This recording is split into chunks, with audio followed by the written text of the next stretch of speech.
I might be crazy. It's on my playlist, the song. Okay.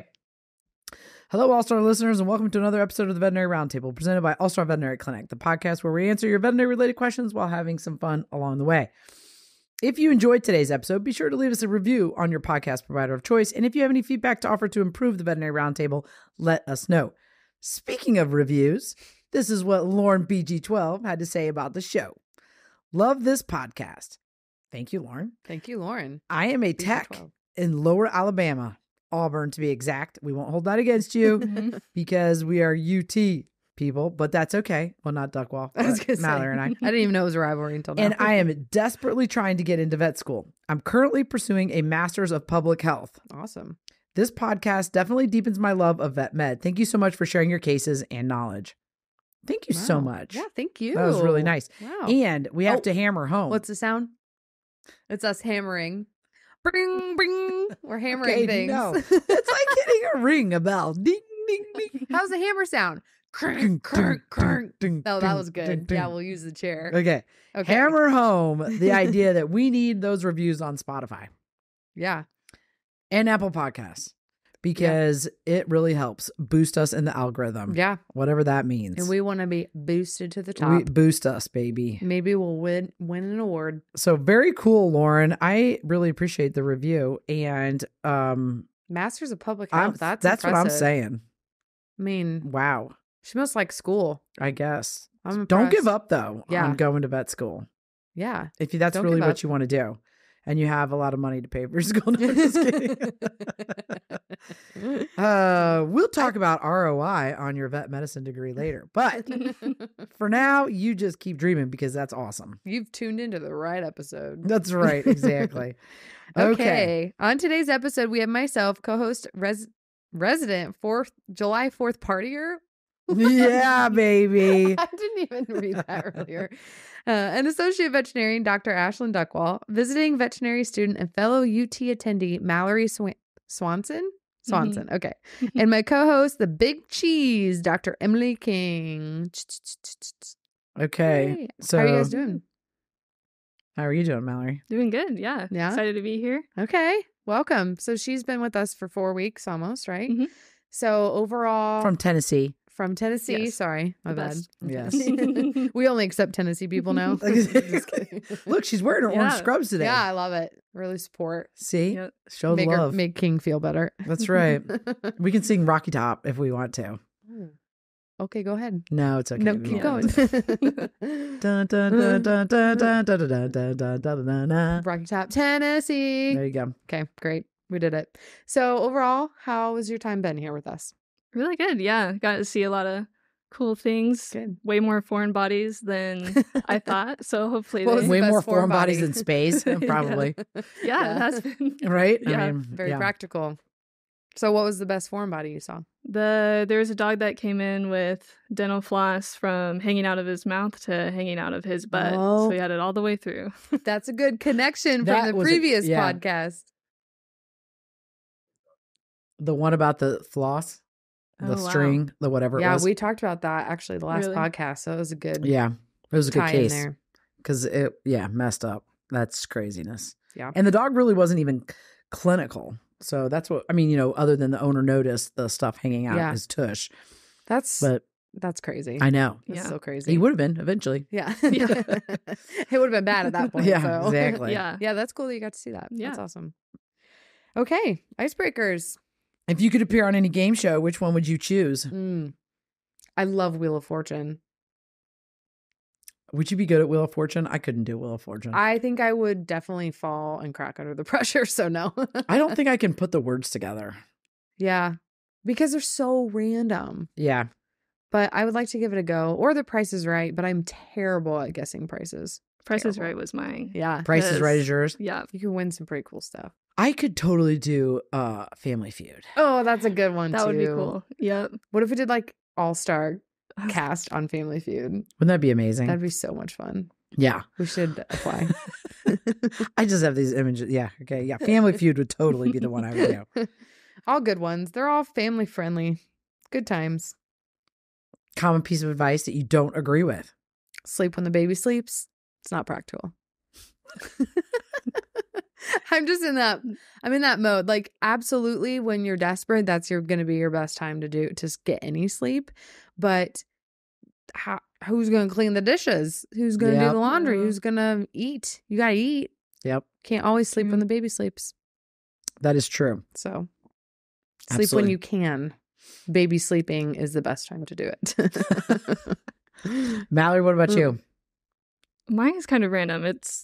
I don't know if you've heard when people are wondering, like, if pasta's done, they throw it up on the ceiling to see if it sticks and then it's ready. Yeah. But I just have never done that. And I feel like it's always easier just to, like, taste it. But yeah. If you throw it on the wall, do you eat it afterwards, or is it like double taste testing? Like, throw it on the wall, it sticks. Okay, I'll taste it. Okay, yeah, it's definitely done. Is your house that clean? Is your house right? Exactly. Oh, I would fail that because I like my pasta like el dente. Oh yeah, you like it a little firm. Yeah, chewy. Yeah. So I would fail. You would fail. Yep. Yep. What's your advice? Oh gosh, where to start? No, I'm just kidding. I don't. Oh gosh, I'm trying to think of one that sometimes I don't agree with. I'm drawing a blank. Harrison, is there anything you think of that I say that I don't agree with? Women can't run a business. False. That's not advice. Yes. But the same hell. That's not even, yeah. I'm just thinking of things for you. Oh, God. That person who said you couldn't, you proved him wrong. Oh, yeah, that person. Yeah. Whose name we shall not mention. Okay. But we could if we wanted, because she was a lady. Oh. And she was like, let's just understand you're not going to make it. So our bank's not going to give you any more money. And I was like, F your bank. I don't need your money. And then I went outside and cried. And then you said, okay, now it's time. Now it's time. Yeah, exactly. Okay. I don't know if I agree with don't go to bed mad. That's actually a good point. I mean, I think sometimes that's true, but sometimes you need to, like, sometimes not with your spouse. Like, I'm thinking of, like, your kid and they got in an argument with another kid, and then now you have to talk to the parent of the other person's kid. Yeah. Or whatever. And you probably should wait 24 hours. Well, isn't there another saying sleeping, like sleep on it? Sleep on it. Oh, yeah. So there you go. Yeah. Give it the old 24-hour rule. There you go. Oh, this is a good one. What sound or feeling gives you the shivers? Oh. I think like any screechy. Yeah, horror movie creature sound where they're like creaking and mine is biting into a popsicle. Oh. I just gave you the shivers thinking about it. Can you just my other one is when you're working on an animal and their hip luxates or subluxates, and I can't decide. I haven't been able to decide, do I hear that or am I feeling it and making it a noise in my head? Yeah. That gives me I'm always like, ugh. That's a really good one when something pops. Yeah. On a body. On a body part. Yeah. Exactly. Nice. Case collections. Okay. Do you want to go first? Yeah, so I thought mine could just be a follow-up from my last one. Sure. So there was the recap. It was an 8-month-old puppy pug, and he came in for brown discoloration on his cornea. So essentially it's pigmentary keratitis, which is inflammation on the cornea, and it can turn brown. So this time around, the cloudiness that was there, secondary to inflammation, had improved on the medication that we started, but the brown keratitis was still there. So I got our fancy magnifying goggles out and looked at the lower eyelid, and I found why it's getting so inflamed and irritated. And he's got multiple different eyelashes on his lower eyelid that are curling into and rubbing against the cornea. So that's actually one of the very common causes. But for him too, with him being a pug, the other thing is like his facial folds and how, I guess for him, how close they were to his big eyes, bulging eyes, and if that hair rubbed up against his eyes and stuff like that. So I think it's twofold, but after seeing the eyelashes on the lower eyelid, I think that was probably our main concern. So I referred him to our ophthalmologist that's in town, and they can do cryotherapy, so freeze off the eyelashes, and that way it can also freeze the regrowth of it, because if we plucked it, it would just grow back. So I believe they were interested in doing that, especially because he's so young. So, and if they don't have to like medicate his eyes potentially to help protect them or whatever, pugs aren't notorious for allowing you to. Yeah, I don't think he was great with Optimune, which is an ointment, and we did that for tear quality. So we had tested his tear production, and it was normal. So we didn't use it because he didn't have tears. It was just the quality. Oops, sorry. Yeah, so that's very cool. Follow-up, Yeah. Very common stuff, right? Very common. I mean, for the breed. Very cool. Mm-hmm. My case was, I was going to talk about something that's pretty common, I think, as well, that it's a 5-year-old female spayed Labrador Retriever that got into too much food. And she ended up with like a very distended stomach because the dry food acts like a ration. So when it hits the stomach, it expands. And so then her stomach obviously was expanding, not to a detrimental amount, but to an uncomfortable amount. So much so that then they want to vomit because they have too much food in their stomach. So she got into a bag of food and then caused food bloat basically, or, her stomach to expand. So we did try and make her vomit a little bit. And sometimes that helps, but a lot of times they just need to not eat for 24 hours. So then we starved her and then took x-rays and watched, basically that her stomach, good. In 12 hours, her stomach was about half the size. So did you do initial x-rays too? Yes. Just to and her see stomach was very big with lots of food. Yeah. And you know what always happens is the owners are always like, I know they did not get into any food. And the last time that dog ate was 3 days ago. And they'll create these scenarios in your head that make you question what you're thinking. So for her, it was, my dog ate a rawhide on Saturday. And so this rawhide is keeping the food from leaving the stomach. So she's eating her normal amounts and the food is just stacking up in her stomach. And so then the rawhide is keeping everything from leaving the stomach. And so I said, well, that's a good thought. Unlikely. And so, but then you get to thinking later on, you're like, well, I mean, just because that's just not how it normally works. But I mean, like, what if that, so then you start to question yourself, which I think is always something that we struggle with in medicine, just in general, like questioning yourself. But anyway, I was like, no, I think it's actually food. Yeah. There's no way she ate any food. The bag was just the corner of the bag was open. There's no way. I'm talking it's a quarter cup of food. And I was like, well, her x-rays would disagree with you. And so then it's like, you have to like, it's so funny. And then not until resolution. So like then the next day, as they see the pet, they have to live with what you're telling them is the truth. Then, which is anxiety provoking, I think, for some of them. Yeah. And so then they live with the truth. They come back in 12 hours and they're like, yeah, okay, I get, this is what it's improving. So the food is now in the colon, which means there's nothing in the outflow tract of the stomach. There is no rawhide there to block everything. It's okay. The food's now in the colon. Okay. I don't know where she got all that food. I was like, I don't know either. Yeah. Oh my gosh. I can't tell you the number of times. When you're explaining it, you're just reaffirming to yourself because you're like, no, I know what this is. Right. But that could be plausible. Yes. It's just so fascinating, the tricks that your brain plays, but then the tricks that the clients will play on you sometimes. Yeah. Not on purpose, but I mean like. Oh yeah, no. Wow. Anyway. You got to stick to your knowledge and your gut. And then, it would be much nicer if the dog would just be like, yeah, dude, I totally it looks like I only took the corner out of that bag, but then I like strategically tipped it so that it trickled out and I got, a good amount of food. Yeah. All in all, it just came out the other end. Yeah, so, exactly. It's coming out fine. the other end. Yeah. And like in true English lab fashion, the next day before she came in for her x-rays, I was like, does she want to eat? And she's like, oh yeah, she's dancing around wanting to eat. And I was like, yeah, well, you can't feed her just quite yet. So was she painful on her belly?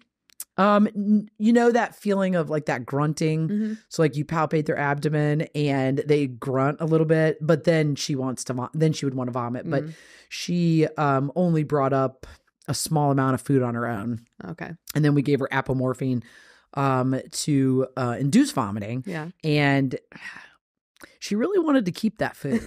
So she only vomited maybe a cup of food. Yeah. And I was like, I've done this enough times that I'm like, it'll just pass. Like, I'm not going to create a problem by trying to fix a problem. Yeah. So I just let it go, let it ride. Nice. The other thing you'll see frequently that's repeatable that I see with these patients when they do that is they overconsume water then. So you will see them want to drink more and more and more water. It just lasts for like 24 to 36 hours, but it must have something to do with the kibble drying out, and then, I don't know, like triggering water consumption to be able to, it's fascinating. But they will overconsume water when they do that. And it's usually labs. It's always labs. It's darn English labs. Usually. Anyway, so. Nice. She's doing well. Just common case. Yeah. Yeah. What about you, Mallory? Do you have a case to share? I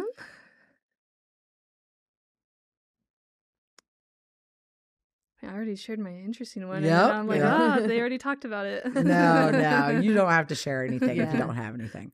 It's been you could tell us, you know what we should do is ask her about herself. Like what? Oh, yeah. Okay. So tell us about yourself, where you're from, where you're at school right now. Of course, they already know because we've been promoting that. Yeah. But go ahead and tell us a little bit about yourself and what you're doing here. Yeah. So I'm from Memphis, Tennessee. And then I went to Purdue for my undergrad. And then now I'm back in Tennessee for vet school. And then what year? Just finished my first year. Nice. What was your favorite class your first year? I really enjoyed just working with my anatomy group in lab. And since we're there together like almost every day, I enjoyed that class. Yeah, the smells of anatomy lab. Yeah. Oh, yeah. They stay with you. Those will haunt you in your sleep. The big refrigerators, you walk in and then everything's hanging. Yeah. I always had this like fear I'd get stuck in the cooler. Yes. Yeah. Understandably. Yeah. Understandably. Always so. go with buddies. Yeah. That's right. How many students are in your class? We have 92. Oh, that's a lot. Mm-hmm. They've increased the class sizes since I was there. Oh, brother. How many did you have? 65. Oh, wow. Or something. Yeah. Pretty sure we had like 80 something. Yeah. Yeah. When I was there. So now at Tennessee, we don't have, at least when I was there, and I don't think they still do, they don't have technician like learning, right? There's no like technician school there. No, like there is at Purdue. Oh, gotcha. So which I thought was a huge advantage because we do all the technician work. Oh. So like you're giving injections, you're putting in catheters. There's no sharing of those types of duties within the veterinary school. So versus like say at Purdue where you have veterinary technician students working alongside you guys, right? Well, not alongside you, but year it was mostly just us. Just you guys. Yeah. But then there was still like actual, tech. So if we got to do some of it, then. And we have technicians that run in the departments, that work in the departments. Yeah. But it was great because you just learned a lot of that stuff. You got a lot of exposure. I would say we probably did a lot of watching fourth year and then did the grunt work. But it is what it is. Yeah. So maybe they've changed it now. We had maybe 2 to 3 students per like when you were on derm or you're on soft tissue orthopedics. So there wasn't a large group with us, which was nice too. Yeah. I think it depended on our block, but you'll get there. And in Tennessee, we were talking about this. They still don't do tracking, right? You still do everything. Yep. And you had said that you're interested in farm, right? Mm-hmm. Okay. Yeah. Okay. Yeah. Well, farm plus small or just farm? Have we changed your mind yet? I don't know. Kind of leaning both ways. Yeah. I never was really thinking anything about farm animals until I did a beef internship at Purdue. And then I really liked it from that. Yeah. So been trying to do some of both like while I'm still in school and kind of see what catches my interest. Yeah. Yeah. That's great. You'll learn it all. Yeah, I was going to say. Which is awesome. I mean, I loved working on cows. Yeah. And I was like, I could do that if I wasn't going to do small animals. I could work on cows. They're easy to work on. They tolerate a lot. I mean, I felt like the diseases were very, like you can wrap your brain around everything, And so I really enjoyed working on the cows. Yeah. But it was cool. I always enjoyed the horses. Yeah. Well, you have horses now, so of course. I know. So now it's my hobby. But I did have a camel patient, adult camel patient one time, and then adult mom camel combo one time. Oh my gosh, that's hilarious. Yeah. I had to walk the adult camel in the morning. Pretty sure the resident did not like me because she made me get there before everything and walk a camel up and down a hallway. Oh my gosh. I kid you not. And then they were going to try to make me ride it. Oh my I'm not riding a gosh. camel. And you're like, nope, I am not riding a camel. Yeah, it was thankfully a nice one. I didn't have to I didn't lose control of this huge camel running around the hospital, but yeah, it was quite the experience. Maybe we'll get some camels. I don't know. Yeah, I haven't seen any camels yet. There's been some llamas and alpacas that nice. Yeah. we have, but yeah, no camels. Yeah. Let us know. Yes. Okay, so let's go to the listener questions. Okay. Hello, All-Star. I am currently in undergraduate studies attempting to get into veterinary school. I was wondering if you could do a segment about what is needed to get into vet school and what tips and tricks could be better on an application. Secondly, if the recent sorry, I don't know how to read. Secondly, for the recent graduates of vet school, what note-taking system did you use? For example, taking notes on paper or electronically via iPad. Simonich. Sure. We're going to just stop there? I feel like we should stop there first, right? Yeah, let's stop there. Okay. Let's I need a unpack break. that. Yeah. All right. This is why you're on the podcast, Mallory, because you are the closest to this gentleman who is attempting to get into veterinary school. What do you think separated you, like when you look at applicants and you getting in and whatnot, what do you feel like really propelled you over the finish line? I think for mine, I tried really hard when I was an undergrad to do something in each aspect of vet medicine. So I tried to do some zoo, the beef, small animal, and then a little bit of equine. And so then I could touch on something during my interviews. Nice. And also just having like a really good mentor that read my essays, like for my VimCast really helped because you could have your parents read it, but they're going to be really nice. So you need someone who will just like give you honest advice on your content because that's the first thing that they look at. Is the essay. Mm-hmm. Is that the word on the street? That's the first thing they look at. I mean, I think absolutely. Like, I think that you had mentioned mentors, so just good letters of rec too. Were, I mean, that was my biggest thing on an application was the mentors by doing what I did in undergrad and those people you met and took you under their wing. That was what actually did it for me. Simon, I'm going to tell you one thing. You're a guy. You're going to get in. No problem. Yeah, that's true. So apply because you will get in. Yeah. Yeah, they need more men. They need more men. Yeah. So my point is make sure you identify as a man and you apply because you're going to get in. Yeah. I mean, they're in search of, it's 80-20 right now. Yep. I think it's even higher than 80. I would believe it's higher than 80. I think, Harrison, when we did that, what were the numbers when we were doing that? Do you remember, was it higher than 80 or was it 80? Was it 78, 22, 82, 18? I don't know. Something stupid. Yeah. What about in your class? How many are men? 15. Yeah. I See what think I'm we had talking about? 10 or something. Simon, apply Yeah. wherever you want. Yep. Yeah. And you are going to get in. So the one time it's going to pay to be a guy. Apply. I'm serious. No, I know. I'm laughing because it's true. You know, so apply. I mean, I think it's really, they do really want men. I mean, I think they want, you know, to continue to have men in the programs. So, and I think men fell out of the program due to debt. So like the student loan debt ratio and then being typically the providers of their families. And so then they have too high of a debt, not enough salary when they get out. And so then they started falling out of the field. Yeah. You know, probably from the time I went to school till now, or when, you know what I mean? Like this gap of time over now. So now I think, dude, go for it. Yeah, absolutely. So, okay, but then what about what note-taking system?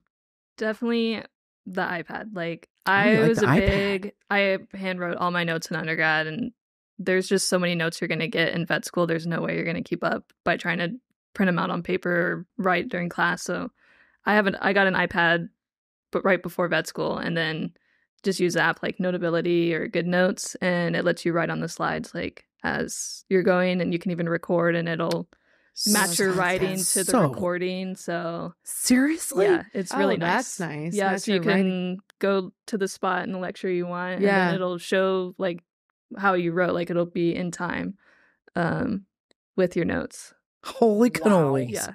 That's amazing. That wasn't even a thing. We didn't even have an electronic version of the presentation. It was all Oh, wow. write your notes. That We didn't even get sounds like you'd get we didn't even get a tendinitis. handout. What'd you say? Sounds like you'd get tendinitis. Totally. Pretty quickly. Yeah. We could use OneNote. I don't know if that's similar to what you were using and stuff. So we could like download the presentations and then just write extra on the sides if we needed to, or go back and highlight and stuff. And Oh my I gosh, studied that's by so cool. rewriting, so that's how I studied. But Mhm. then again, I don't know if that was the most efficient way. So That's so electronic cool. faux show. Yeah, I think almost everyone, like if you just look at our class, like when we're in lecture, almost everyone has an iPad, but some people will type. And I think the people that were handwriting have now switched just because it. Did you have to get a certain like laptop and stuff? Mm-mm. Okay. They Yeah. just said it's up to you, kind of. Yeah, we just need to have one for our exams, but Okay. as long as it uses the system that they want, Yeah. then we can use whichever one we want. That's nice. They made us like, or they said which laptop we had to get just to make everything work. I'm Yeah. assuming. So then if something wasn't working, we could just go to IT quickly and stuff. But looking back, I wish we had like a choice to pick which one we preferred. Mm-hmm. But that's all right. I don't know if that's what they're still doing at Purdue, but that makes sense. I think at least I had heard that before, so I think they might still be doing that. Still do that. Yeah. Yeah. So Keep that's everyone the awesome. same. That's great. That makes it very efficient, easy to use. You can read your notes afterwards. Mm-hmm. Mhm. Yeah. I really liked too, which again was like another step, but using Quizlet and just making your own flashcards online. So you don't have to go through and write your own flashcards. You still have to Yeah. type it up and stuff, but that was nice if you were able to. I saw some of my classmates doing it during a lecture. So they'd have notes up and then they'd have like whatever up at the same time on the Quizlet. So they'd make a study guide. So then by the end of the lecture, they're like, oh, I have electronic flashcards for the end of the lecture. So oh my That's gosh. really nice. yeah. That's so cool. But honestly, just having like a Google Doc or Drive or something where you have your study group to share notes and be like, you know, maybe I'll type up notes for this lecture and they'll do this lecture. And then you can just do it that Share. way too. Sure. Yeah. Just try to be as efficient as possible. Yeah. We had a lot of group like learning Mm-hmm. too. Yeah. Like where you had like 6 or 7 people that, Yeah. you know, you constantly could rely on to yeah. share information, or I don't get this, explain this, you know, Yeah. kind of a thing. Yeah. It's not a competition anymore once you're in school. No. Just No, like yeah. Yeah, unite and get Yeah. through it. That's Yeah. what it is. for sure. Yeah. Yeah. Hmm. Very cool. Hopefully we answered your questions, Simon. Okay. Hi all, my name is Tallyn. I am a 4th year at the University of California, Berkeley, and I'm applying to veterinary school this fall. First off, I just wanted to say how much I love your podcast. So nice. Thanks, girl. I live in San Diego, so the drive from there to Berkeley is about 8 hours, and between my many drives, I've listened to all your podcasts. It's great to hear all about all of your lives, interests, and passions in veterinary medicine. Obviously, you have all been through vet school and made great careers for yourselves. I would love to hear about your experiences applying to veterinary school, what you did as an undergraduate student, if you wish you had done anything differently, and how each of you decided which school was best for you. I'm also very interested in how each of you ended up in small animal medicine. I know that Dr. King originally was interested in marine mammals. How did you make that transition? I love this field and can't imagine myself doing anything else. Thank you all for educating and sharing your experiences with your listeners. I look forward to hearing your responses. Tallyn Burton. I think the girl name, right? Yeah, girl. I am so jealous of these people living in California. Well, I mean, just Right? from the weather I live perspective. in San but- Diego. Ugh. Oh, what a great, yeah. What a great zoo, also. Wonder if Very she's interested cool. in Oh, zoo yeah. medicine. That'd be the place to do it. Okay, let's break it down. Break it down. So what's the first thing? Just applying, I think it sounds like. Your experiences applying to veterinary school. Yeah. Mallory. How did you apply? Did you just like send out a blanket? Like, here we go. We're applying to 50 million schools. I did. I applied to 11. So Okay. Nice. my idea was that I'd rather apply to more and just have like a better chance the first time than Mhm. apply to like 4 and then not get in and then have to do like 5 the next year, because then it ends out being the same. So I'd rather just increase my chances and cast a wide net. So I did 11, and then it was applied during summer that I had an internship. So it was a lot of work. So if you can start early, and I think they open it in like February now, that would probably be the best, because I definitely was feeling the pressure at the end of trying to get it all done. Trying to get them all done. Yeah. Nice. Yeah. Well, it costs money, right? That's the other thing. Yeah. So if you can apply to that many, I would. So do you nowadays, you go through a portal and then you can pick, so the same application can be used for school, right? Yeah. Okay. I think all of them like use the same essay, and then each school decides if they want extra supplemental questions. So, but most of them were fairly similar among the schools of the type of answer that they're, or like the type of question that they're asking. So I was able to just use a lot of my answers across schools. But nice. That's nice. Yeah. Yeah. I mean, I think, like you said, the essay is a huge part of it, because they're getting to know you, and if you're going to fit, hopefully make you stand out and stuff. I remember I was limited location geography wise, so I only applied to a couple based off where I knew I could realistically go, because I was newly married. So I had to go based off of my husband's restrictions and stuff. But I think it just kind of depends on what your limitations are. Like, so if you don't have a limitation like that, then gosh, I would have applied to as many as I possibly could have, that I could have afforded to go to or wanted to go to. Because I think that's the other thing is, like, are you the type of person you want to be near family so that you can go escape if you wanted to, if you needed a break? Or is it something where you just, that's not a big thing and you just want to get in somewhere? And so I think there's a lot of things to think about where to apply. But yeah, I think too, if you have, I think, maybe speak to potentially like some of the things that they're looking for in veterinary school, like, or whether it be skill sets or interests, so like there are definitely, like, if you can look at some of the trends in the veterinary industry, where the pain points are for our industry. So, we don't have enough people that are interested in doing farm animal work. We don't have enough people interested in working in rural areas. We don't have enough people, like, which those people then I think are going to, because we don't have very many people interested in that, when you do have an interest in that, that's always a plus, as an applicant. I think speaking to time management skills, being able to handle stress, being able to so there are several things that I think that if you can show that you are capable of doing some of these things, and I don't know all of them off the top of my head, but, I'm trying to think of if you guys have any that are obvious to you, but, problem solving. Yeah. I think there are, and Dr. Cross and I had a conversation about this on our when we had him on the podcast. I think a lot of the schools are doing some disservice to students because they're talking to them about things that they think they can't do. And so I think that if you have an interest in surgery or, working, because working with your hands and problem solving and things like that, I think are things that in general practice, there's a need for those people out in general practice. I think they scare a lot of you guys into thinking that you aren't capable or that stuff needs to be referred, or depending on which school you're at. And I think that as an employer, when you're done, if you're comfortable doing those things, I think that ups the ante for you as, looking for, an employer, or looking for an employee, you're looking for those people. Yeah. So, I don't know. Do you guys have any other things like that you can think of that? I don't know if I think it's just, again, I'm a firm believer, like, sometimes it is about like who you know too, right? So if you can show all of those skill sets to someone who will then vouch for you, is just another way to have a strong application and set you apart. Because, like, sure, you're going to want to present yourself in the best manner. You want to talk yourself up, but it could not mean as much if you don't have anything to back it up. And so I think that I speak that just because it was so helpful for me to have the resources and letters of different areas too. Like, mentor as an equine vet, but then also getting a mentor from small animal or whatever you're interested in. Yeah, I think that's really important.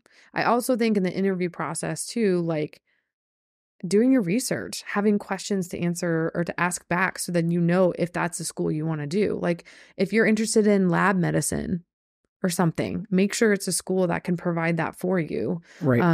And if you want to do an internship, you know, stuff like that. So have questions ready at the interview. Mm-hmm. I agree. Because so that was the other thing. There's two different types of interviews. One is like you sit down with people and then the other one's mini interviews. Did you do both of them? I did. All mine were on Zoom. So I had Zoom I guess I didn't panels. think about that. Yeah.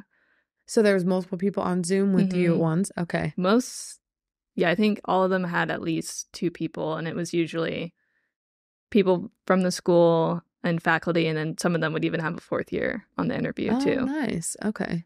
I guess because COVID time, right? Were you? It was 2022, but it was okay. I guess they maybe just changed it Zoom. over. Yeah, I think they found it easier. They probably keep maybe. people from traveling. Yeah. I would think. Yeah, That's really nice. Yeah. That's really nice to do it that way. Yeah. So do you want to speak to marine mammal, like how you transition to small animal? Well, yeah, sure. So I'm an anomaly, I feel like, because I applied to veterinary schools to become a marine, to pursue a passion in marine biology. So my mentor at James Madison University said one thing I should consider doing is going to veterinary school to accomplish that goal, because veterinarians are well thought of. You have good research opportunities and things like that. So instead of going and doing a master's in marine biology, why don't you consider going to veterinary school? So I said, why not? Let's go to school another 4 years. So I then applied to Tennessee, Tufts, and Purdue. Purdue didn't want me because I didn't have my physics. I didn't take, as for a biology major at James Madison, I wasn't required to take physics, so I didn't take it. And then, but to get into veterinary school, you had to have physics. So then I took it after I graduated that summer. I just took the summer class, but Purdue wanted me to already have it. And so they were like, no, you can't apply this year or whatever, or they declined me, or I don't know, something like that. When do we use physics? I never. Whatever. It's just stupid. But Tennessee was like, sure, that's fine. I was like, you're the school for me. No, and then Tufts was fine with it too. So I got into both Tennessee and Tufts, but Tufts was up northeastern. It was a beautiful school. It was great. I went to interview there and it was great and it was pretty. But Tennessee really had a person within the vet school that was doing marine mammal work. So then I said, you know what? I'll go there. So I went there and I did everything zoo, marine mammal stuff throughout my entire veterinary school. So anything extra I was doing was marine mammal stuff. So I never, even going into veterinary school, prior to veterinary school, I've never worked in a small animal hospital. In veterinary school, never worked in a small animal hospital. That's why I say I'm an anomaly. Don't do what I did. And then I played basketball in college, which is ultimately what got me into Tennessee. So I played basketball in college, and the guy interviewing me loved basketball. And UT had Pat Summitt, and so they were big at that time. We'd played them. That's the only reason I got in. No, you're smart. Give yourself more credit. Oh, I don't know. I didn't know what a ruminant was. I didn't know anything. Anyway, that's another story. So, so I went, and then I did all my extracurricular stuff in marine mammal medicine. 4th year, I was doing my externship at SeaWorld in San Antonio, and I was in the penguin exhibit, and I realized that, you know what? There's quite a dynamic between the veterinarian and then the caretakers and of the animals, and there's some dynamic issues and political things that go on, and who knows what's best for the animals. And the veterinarians in the zoo settings and in the marine mammal settings, I mean, these are $1 million animals. There's lots of stuff going on, and so there's a lot of research. There's a lot of tugging and pulling. I was like, I don't know if I'm working with my hands enough. So I came back from that. That was February. came back and said, you know what? I don't think I'm going to do marine mammal medicine. So I need to find a small animal practice.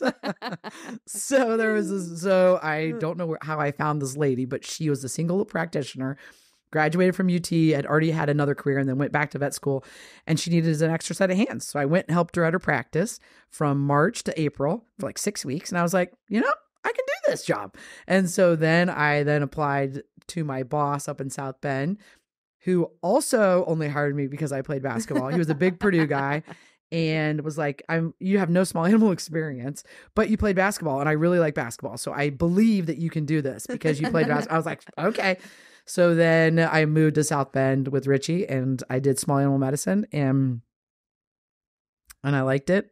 And so then I just did it from there. And luckily, because I went to Tennessee, we had learned everything. Yeah. So I didn't have to choose one thing and then end up down one hole and couldn't get out. Yeah. So, it was good. And then 20-something years later, you hired me because I played college exactly. sports. Yeah, so play sport. There you go, play sport. Yeah, exactly. So that's kind of where that was my journey.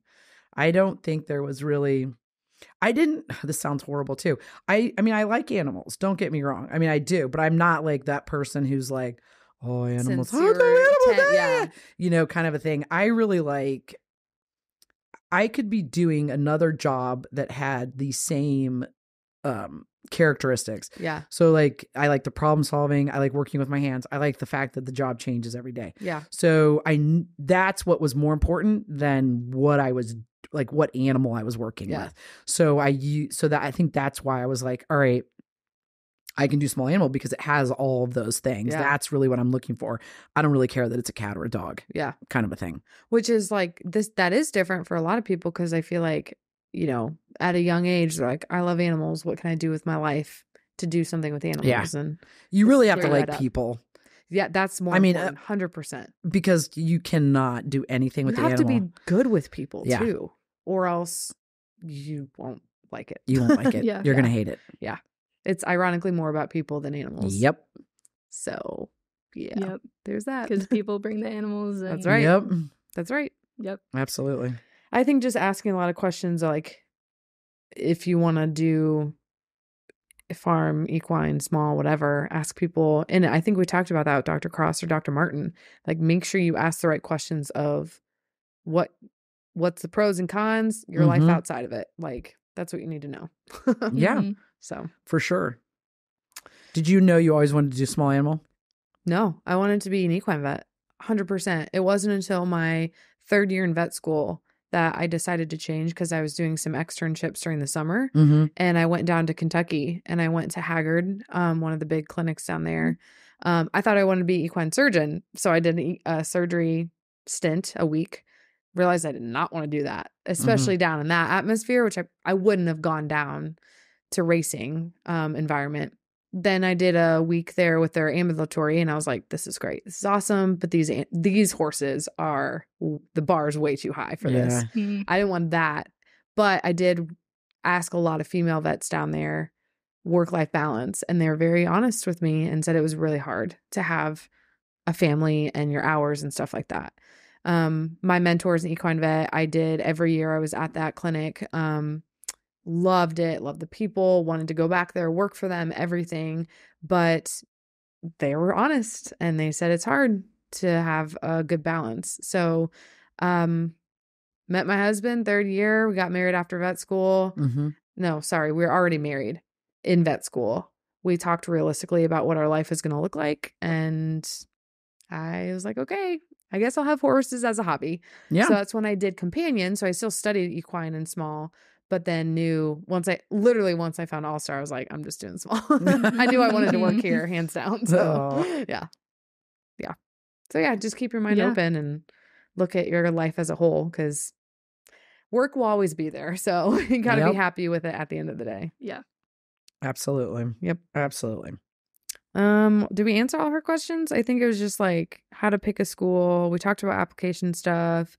Dr. King talked about marine. Yeah, go back to how to pick a school. I would look at the people doing, like, especially if you have a specific interest, look at the people that are working in the school, like, and what are their research topics, because that's really helpful. Because a lot of times you can work, like, while you're in vet school, you can work. So, like, I worked with the person doing marine mammal work and got paid. And it was a penance, but I got paid to, hang out with her, help her with stuff. We went down to Texas A&M and did marine mammal stuff. And, and then she's then a mentor to speak on your behalf, So, I mean, like, that stuff is really valuable if you have something specific, like to your lab animal thing or shelter medicine, or they are doing research in those hospitals. So find the people that. Yeah. I did research on equine one of my years too, got paid for it.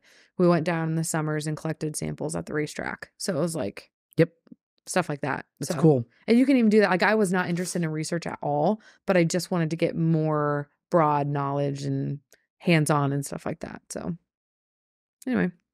Yeah. And I know at least when I was accepted, they did accepted student tours. So during my spring break, I visited a few schools. And then you also get to meet the other students that got in and talk to them and see, and they do, and you get a tour of the school. And so that was really helpful for me for picking a school, because then I actually got to go, because my interview was on Zoom. So I hadn't been there before. Oh, yeah. Good point. That's a good point, because I guess they used to pair it with interview day. They do tours, but nice. Yeah, for sure. Visit them. Yeah. One of the things that was so appealing about Tennessee to me was that we are off the main campus. So, like, you're separated from the main campus, but you could walk to the main campus. Yeah. It's half a mile maybe or something, at most maybe a mile, but so you didn't have issues with parking. You didn't have issues with, like, you went here and this is where you were, but yet you had a huge school atmosphere. So you had SEC, atmosphere. So you still got to participate in all of the exciting stuff, but you didn't have to be in the weeds. That's nice. And it was really nice. So there was none of that, like, I don't know, just like other headaches associated with large campuses. And I'm sure there's other schools like that too, but that was one of the things that I found appealing. Yeah, we were at Purdue's on the outskirts for sure. Yeah. So, I mean, now they have a whole new hospital at Purdue too. So I'm sure that's nice. That's sure. You're not really in the hospital during the first 3 years at Purdue, but. And I would say most of the schools nowadays also have, like, community practices or whatever, which also give you some idea as to, like, what general practice might be like, and things like that. So lots of good options. They're all good schools, honestly. So I agree. You can't really go wrong. Yeah. As long as you get into one, that's really. I would say it's an achievement of itself. Yes, right. So, and I'd say go to a school in the United States. Yes. If at all possible. Yeah. Yeah. If at all possible. I think it's just, I don't know, the medicine, what you're going to see, what you're exposed to, like the regions. I don't know. There's just a lot of different things. So, so yeah. Yep, absolutely. All right, take us home. Take us home. All right. Thank you so much for tuning into another episode of the Veterinary Roundtable. Remember, send in those questions and be sure to follow us on all social media platforms at All Star Veterinary Clinic. If you enjoyed this episode or previous episode, leave us a review on your podcast provider of choice. We'll see you in a few weeks for the next episode of the Veterinary Roundtable. See ya. Thanks, Mallory, for joining us. Thank you. I really appreciate it.